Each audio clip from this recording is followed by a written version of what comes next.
গোটা রাজ্যে আবারও হু হু করে বাড়ছে ডেঙ্গি। যদিও প্রতি বছর বর্ষা আসা মানেই সঙ্গে করে বিপদ বয়ে আনা, কারণ ডেঙ্গি ভাইরাস এমন একটা ভাইরাস যা কিন্তু নিঃশব্দে মানুষকে শেষ করে ফেলে। আর তাই প্রতি বছরের মতো এবছর ডেঙ্গির বাড়ন্তে গোটা রাজ্যের মানুষের মাথায় হাত। স্বাস্থ্য দপ্তরের রিপোর্ট অনুযায়ী বিগত কয়েকদিনে রাজ্যের 16টি জেলায় নতুন করে ডেঙ্গি সংক্রমণ ছড়িয়েছে, যা নিয়ে যথেষ্ট উদ্বেগ প্রকাশ করেছে স্বাস্থ্য দপ্তরের আধিকারিকেরা।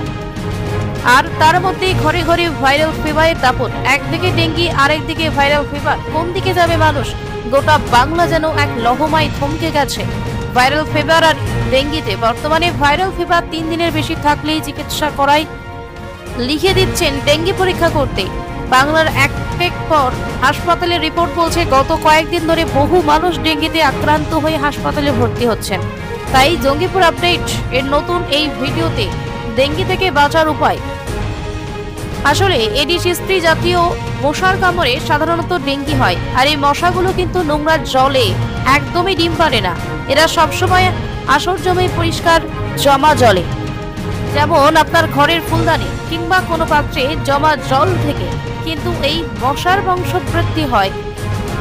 রাজ্য স্বাস্থ্য দপ্তর পরিসংখ্যা অনুযায়ী গত 20 দিনে 16টি জেলায় নতুন করে ডেঙ্গি সংক্রমণ হয়েছে, যার সংখ্যা 1633 জন।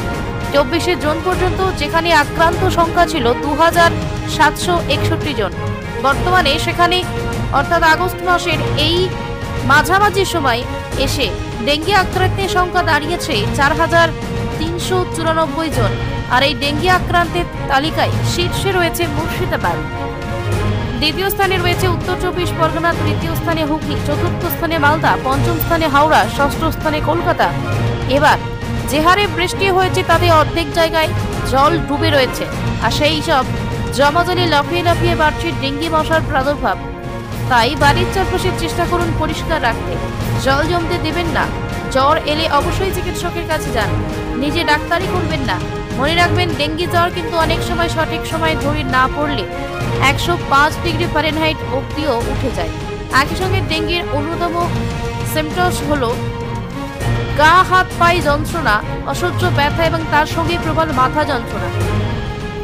ডেঙ্গি ধরা পড়লে সঠিক সময় যদি চিকিৎসকের কাছে যান তাহলে কিন্তু তাড়াতাড়ি সেরে উঠবেন, কিন্তু ডেঙ্গি রোগীকে যদি বাড়িতে ফেলে রাখেন তাহলে কিন্তু তাকে বাঁচানো মুশকিল হয়ে যাবে।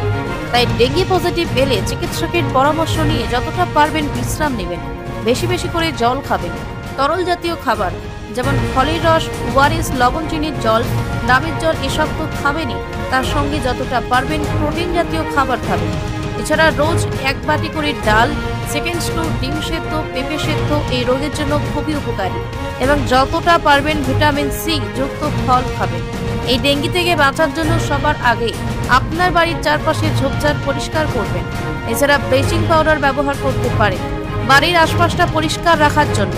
যেহেতু এই ডেঙ্গি মশা পরিষ্কার জলে বংশ বিস্তার করে, তাই এই মুহূর্তে বাড়িতে রাখা ফুলদানি, টব বা পড়ে থাকা টায়ার এসব অবিলম্বে খালি করে রাখতে হবে। এছাড়া বাথরুমের চৌবাচ্চা থেকে শুরু করে ফাঁকা বালতি কোথাও জল জমিয়ে রাখবেন না।